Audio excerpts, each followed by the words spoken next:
Family, duty, honor. Every Tully child learns our words, but I was a woman before I understood them. Years before, my father had taken to foster the son of a wartime friend, a minor lord on the Fingers. The boy had arrived at our castle as Peter Baelish. Due to his home and size, my brother soon named him Littlefinger. When I came of age, Brandon Stark of Winterfell sought and won my hand. To my father, Brandon was heir to the north and a suitable match for a daughter of House Tully. To me, Brandon was wild and terrifying, never far from laughter or trouble.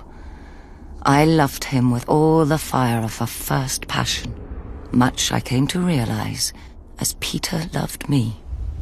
When Peter heard of my engagement, he challenged Brandon to a duel. Peter survived only because I begged Brandon not to kill him. I still thought of Peter as family. Now, I wish I had let him die. Only days before my wedding, when I thought to be happy forever, Prince Rhaegar Targaryen abducted Brandon's sister, Lyanna. Hot-blooded as always, Brandon immediately rode for King's Landing to demand justice, which the Mad King Aerys Targaryen gave him, in his own twisted fashion. The day the Raven arrived with the news of my Brandon's death, I locked myself in a room and refused to eat for days, until my father reminded me of my duty. I was to marry Eddard, Brandon's younger brother, a man whom I had never met, though of whom none spoke ill, or spoke anything at all. Our union would cement an alliance of the North, Vale, Stormlands and Riverlands in rebellion against the Mad King. I was a Tully. I did my duty. We were married quickly and were spared only one night before he had to return to the field.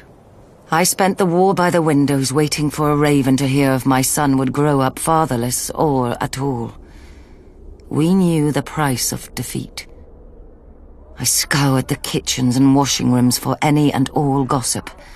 Robert had won and crushed the Mad King. Robert had lost, but Jaime Lannister was now king.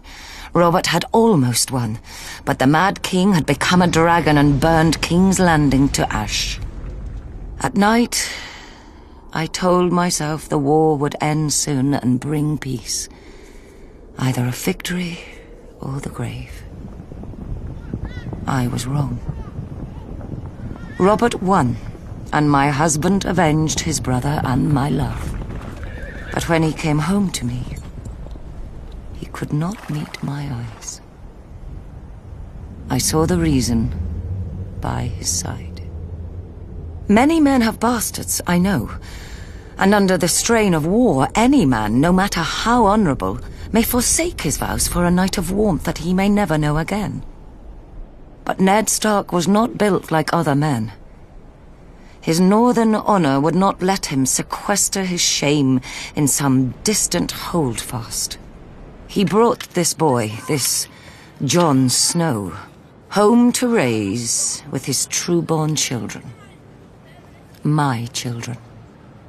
Yet even these bitter memories are sweet now. They are all I have left of my Ned. Our family is broken and scattered, and our son must wage a war for the pieces. We need to go home. The Starks are of the north, and, like the snows of winter when they come south, they melt away.